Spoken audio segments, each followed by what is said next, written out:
คนเมิดใจดึงไว้ก็ยังบ่อยู่เหมือนปิดประตูความฮักระหว่างสองเฮายามอายโทรหาบอกว่าบ่ทันกินข้าวถือสายนั่งเผาเบิ่งจอมือถือคือบ้าแต่ก่อนนั้นนะบอกว่าอายดีทุกอย่างน้องเปลี่ยนหนทางเพมางน้องบ่เป็นทางผิดเรื่องอีหยังบอกอายได้บ่น้องลาพ่อเขาลืมอายสั่นว่ากันดามาสร้างเหตุได้หากน้องสำได้ดึงไว้ก็ยังบ่ฟังทิมอายอ้างว้างสิ้นหวังบ่มีเยื่อใยเบิดหักแล้วบ่ทิมอายแล้วนี้จากไปความดีที่อายสร้างไว้บ่เข้าถึงใจเจ้าเลยบ่นางยอมถอยออกห่างบ่ขวางทางเจ้าเอาไว้เฮ็ดดีแทบตายคนหมดใจก็ไปอยู่ดี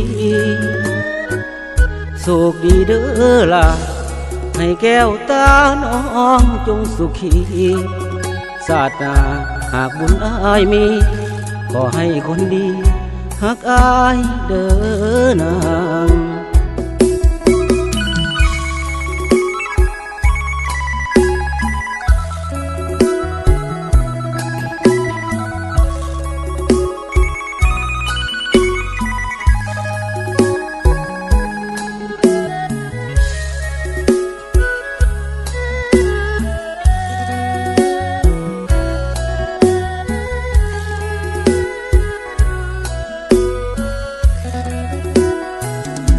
หากน้องสำได้ดึงไว้ก็ยังบ่ฟัง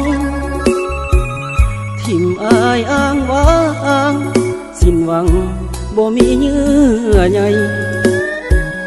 เบิดหักแล้วบ่ทิมอายแล้วนี้จากไปความดีที่อายสร้างไว้บ่เข้าถึงใจเจ้าเลยบ่นางยอมถอยออกห่างบ่ขวางทางเจ้าเอาไว้เฮ็ดดีแทบตายคนหมดใจก็ไปอยู่ดีโชคดีเด้อล่ะให้แก้วตาน้องจงสุขีศาสนาหากบุญอายมีขอให้คนดีฮักอายเด้อนาง